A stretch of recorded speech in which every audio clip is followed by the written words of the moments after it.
The racist abuse that Mark Guehi has received as a result of his awful mistake against Everton is totally unacceptable and also illogical. For those of you who did not know, in this stage of the season where every game is a must-win really between Arsenal and Man City in the title race, Mark Guehi did make a really bad back pass and Everton capitalised on it, and the game ended as a draw when we really need to be winning all these games. But here is just a snippet of everything he's received online at the moment. And you see stuff like this,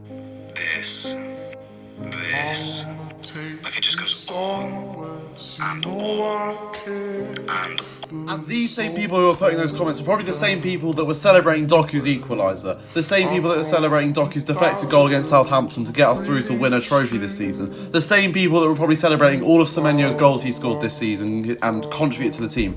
He's probably the same people that are celebrating Guehi defending as an absolute soldier in a unit and being one of our best defenders this season and clutching up.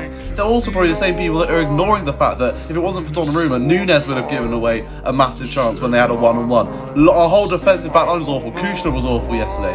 And it's these same people that also probably aren't putting attention onto the fact that Everton scored a set piece where Donnarumma was flapping all about, but they don't seem to mention that, do they? Because it just seems a little bit less obvious and a little bit less of a victim to target.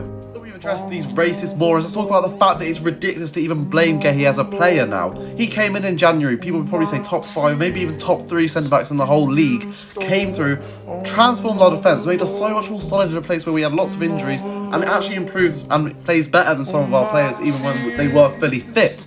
And people are saying, oh look, it's Man City, they bought the team, bought these players in, and they've just got to go and win the league. People thought we were going to win the league because of him when we signed him in January, myself included. He has been excellent. He's transformed our defence so much. He is such a good football player. So you really lack analytical thinking if you're going to blame this moment now because of the fact that we don't win the league. You know, it's recency bias. So we're going to ignore the fact that we drew to Spurs, that we lost points to Forest, that we are the team in the league that has dropped the most points from winning positions. Maybe it's a whole team problem instead of one individual on a recent moment. So thank you, Mark Guehi, for putting us in a position this season where we're actually able to compete for the title after having such a bad team performance in general for the whole season.